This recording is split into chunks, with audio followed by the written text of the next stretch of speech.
સુરતના અલથાણ પટાર વિસ્તારમાં આવેલ એક નિર્માણાધીન બાંધકામ સાઇટ બહાર આજે એક ગંભીર અકસ્માત સર્જાયો હતો। ટ્રેક્ટર રિવર્સ લેતા સમયે એક મહિલા ટ્રેક્ટર નીચે આવી ગઈ હતી।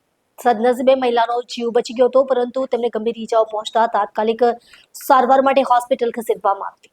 પ્રાપ્ત માહિતી અનુસાર કન્સ્ટ્રક્શન સાઇટ બહાર ટ્રેક્ટર બેદરકારીપૂર્વક રિવર્સ લેવામાં આવી રહ્યું હતું। તે દરમિયાન રસ્તે પસાર થતી મહિલા ટ્રેક્ટર ચાલકને નજરે ન ચડતા અકસ્માત થયો હોવાનું માનવામાં આવે છે।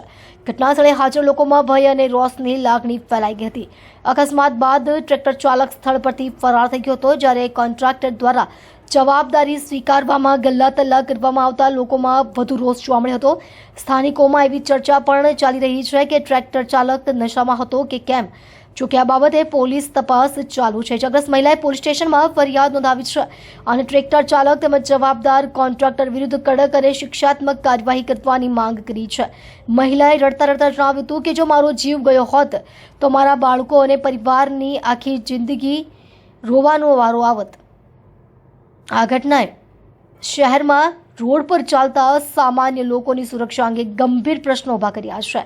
નિર્માણાધીન સાઇટો પર યોગ્ય સલામતીના પગલાં અને બેદરકાર વાહનો ચાલકો સામે કડક કાર્યવાહી કરવાની માંગ ઉઠી રહી છે। પોલીસ દ્વારા ઘટનાની વધુ તપાસ હાથ ધરવામાં આવી છે અને ફરાર ટ્રેક્ટર ચાલકને ઝડપવા માટે પ્રયાસો શરૂ કરવામાં આવ્યા છે।